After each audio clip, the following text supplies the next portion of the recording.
Baik, bismillah. Assalamualaikum warahmatullahi wabarakatuh. Alhamdulillah, kita sudah masuki semester 2 ya. Jadi ini pertemuan pertama kita di semester 2. Pertemuan pada mata pelajaran dasar perancangan teknik mesin. Ya meskipun pertemuan ini masih harus secara daring atau online gitu ya. Tapi jangan sampai kondisi yang seperti ini, kondisi yang semacam ini itu membuat kita untuk patah semangat buat senantiasa belajar. Jadi belajar itu harus tetap semangat meskipun kondisinya tidak memungkinkan gitu ya.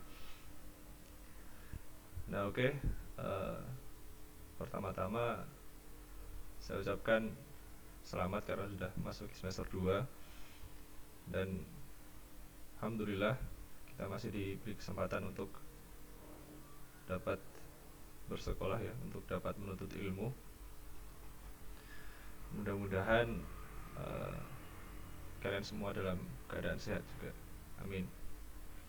Oke, kita langsung saja. Jangan lupa ketika akan belajar sebelumnya harus berdoa terlebih dahulu ya, supaya ilmu yang kita dapatkan ini dapat bermanfaat dan juga diberkahi oleh Allah. Baik, mungkin pembukaan seperti itu. Sekarang kita masuk ke pembelajarannya.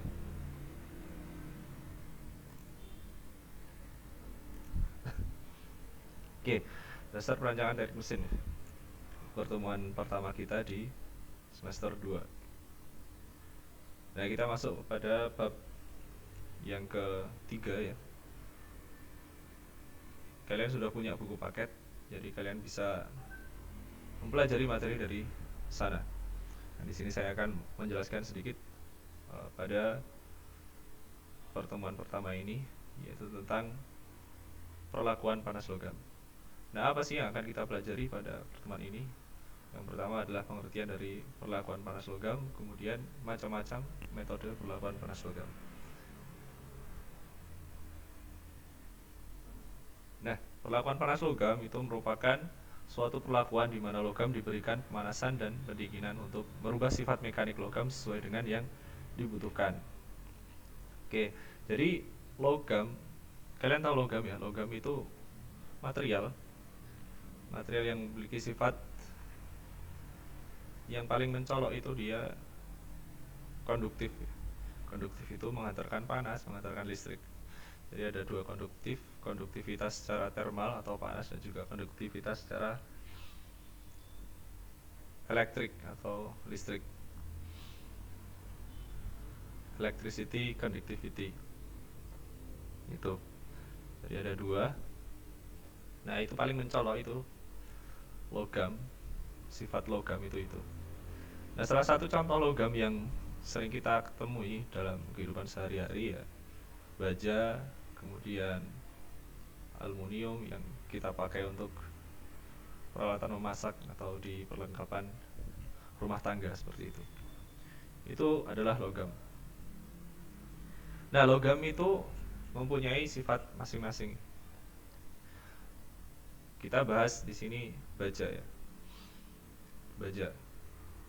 Baja itu sifatnya macam-macam. Ada yang keras, lunak, sedang, dan getas juga ada. Nah, sifat semacam itu terkadang perlu dirubah.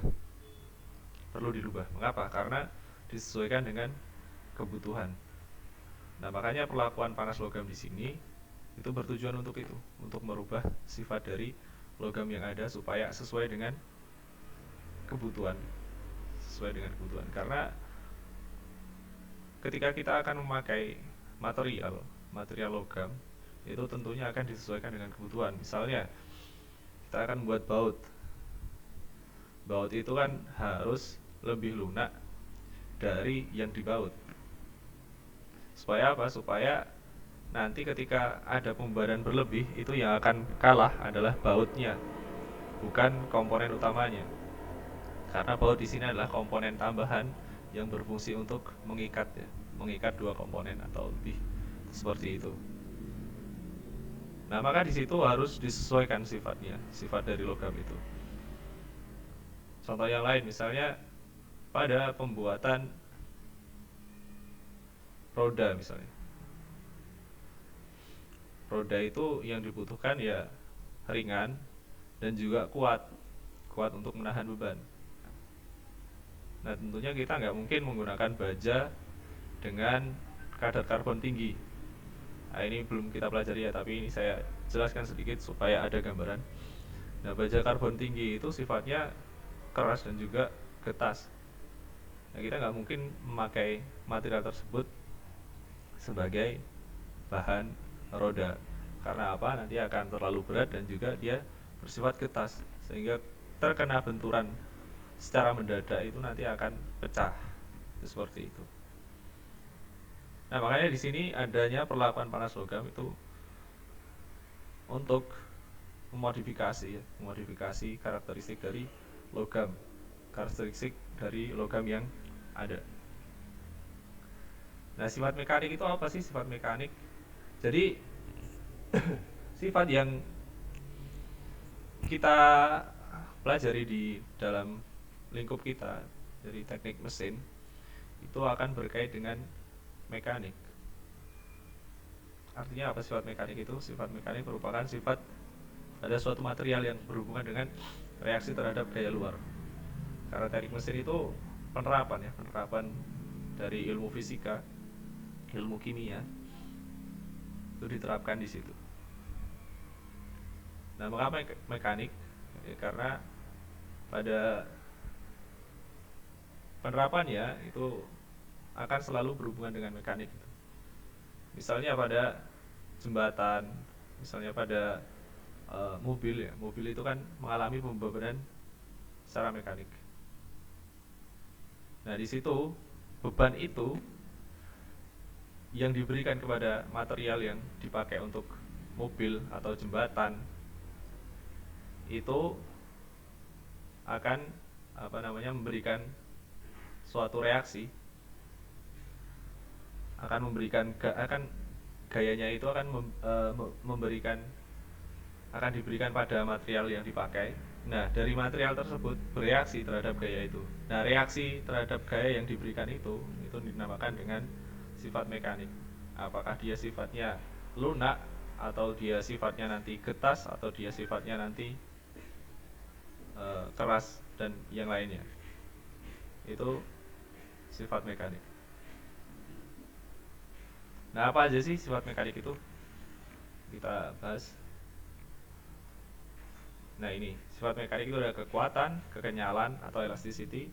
Kalau kekenyalan itu kalian lihat karet, tahu karet ya? Nah, itu dia sifatnya kenyal atau elastis. Dan ada kekakuan, stiffness. Kekakuan itu ya kekakuan ya, tingkat kekakuan dari material itu. Dan ketangguhan, kekerasan, kemudian kegetasan, keuletan, kelunakan, kelenturan. Nah, ini semua adalah sifat mekanik, dan sifat ini berhubungan dengan reaksi gaya dari luar. Jadi ketika diberikan gaya berupa beban, nah nanti akan diketahui ini, apakah material itu kuat, apakah material itu kenyal, apakah material itu kaku, atau yang lainnya. Itu seperti itu. Jadi contohnya ketika karet ya, karet kita bebani dengan beban tarik, kita tarik, mulur kan, mulur, kemudian kalau dilepaskan itu balik lagi. Nah, itu namanya sifat elastis.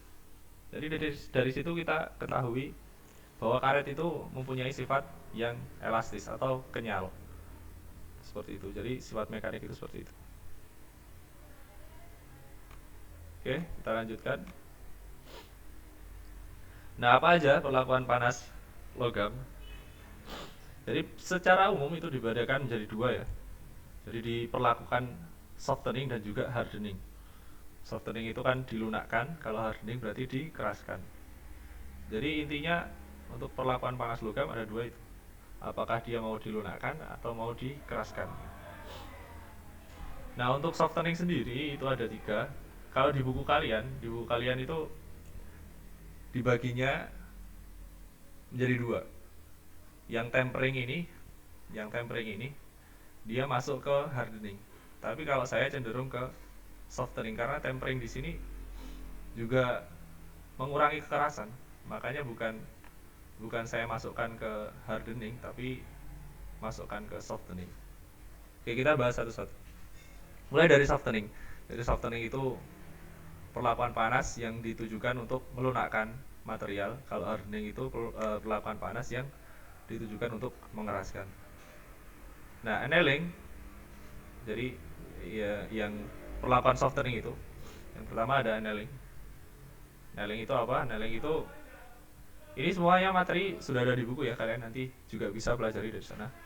Jadi annealing itu tujuannya adalah untuk melunakkan logam dengan cara memanaskan sampai suhu, kalau di buku kalian di suhu kritis ya, tapi kalau saya itu di atas suhu austenit. Nanti akan kita bahas di diagram fasa. Mungkin di pertemuan selanjutnya ya, karena nanti akan terlalu panjang. Nah, ini annealing itu dipanaskan, kemudian ketika sudah dipanaskan, setelah itu didinginkan secara perlahan atau tanpa ada paksaan gitu ya. Jadi didinginkan secara perlahan, dipanaskan kemudian didinginkan secara perlahan, sehingga nanti sifat dari baja ini perlakuan panas semuanya khusus untuk baja ya ini. Jadi nanti bajanya akan menjadi melunak. Itu seperti itu. Itu untuk annealing. Kemudian normalizing atau penormalan itu untuk menormalkan logam baja. Terutama biasanya digunakan ketika selesai mengelas. Jadi ketika las itu kan menyambung dua logam jadi satu dengan bantuan panas hingga dia melting, kemudian menyambung jadi satu. Melting itu meleleh. Itu kalau las secara fusi las. Tapi sekarang teknologi sudah berkembang, ada las yang namanya friction welding atau las yang cuma digesek. Nah, dia lasnya itu enggak sampai melting. Seperti itu. Nah, di sini biasanya normalizing dipakai. Karena biasanya kalau ketika mengelas itu di daerah las ini itu akan terpengaruh oleh panas dan dia sifatnya akan berbeda dengan sifat material yang jauh dari area las ini, akan jauh. Nah, makanya di situ perlu dilakukan penormalan supaya kembali normal, sifatnya sama dengan sifat material yang semula. Nah, itu tujuan dari normalizing. Nah, normalizing ini prosesnya hampir sama dengan annealing, tapi di sana ada penahanan ya. Jadi ketika dipanaskan, kemudian dia ditahan, kemudian didinginkan secara perlahan. Nanti akan normal kembali. Kemudian tempering. Tempering itu dia dipakai untuk material baja yang sifatnya getas. Nah, dia digunakan untuk mengurangi kegetasan itu. Biasanya pada proses hardening di sini ada quenching ya. Pada quenching ini itu akan menjadikan material tersebut bersifat keras dan juga getas. Nah, ini kelemahannya seperti itu. Quenching itu dipanaskan kemudian didinginkan secara cepat. Jadi akan menghasilkan baja yang strukturnya itu martensit. Struktur baja yang martensit. Nah, struktur martensit itu dia sifatnya keras dan juga getas. Nah, getas di sini itu biasanya merugikan, makanya perlu dihilangkan getas ini.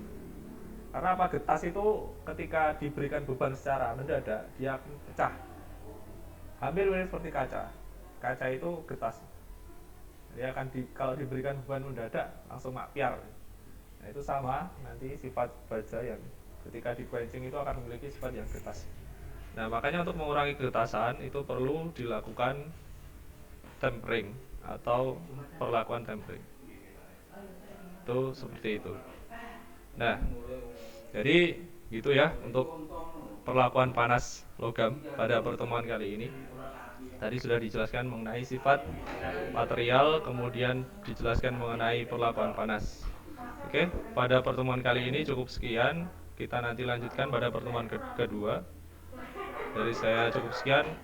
Apabila ada kesalahan, mohon maaf. Terima kasih atas perhatiannya. Wabillahi taufiq wal hidayah. Assalamualaikum warahmatullahi wabarakatuh.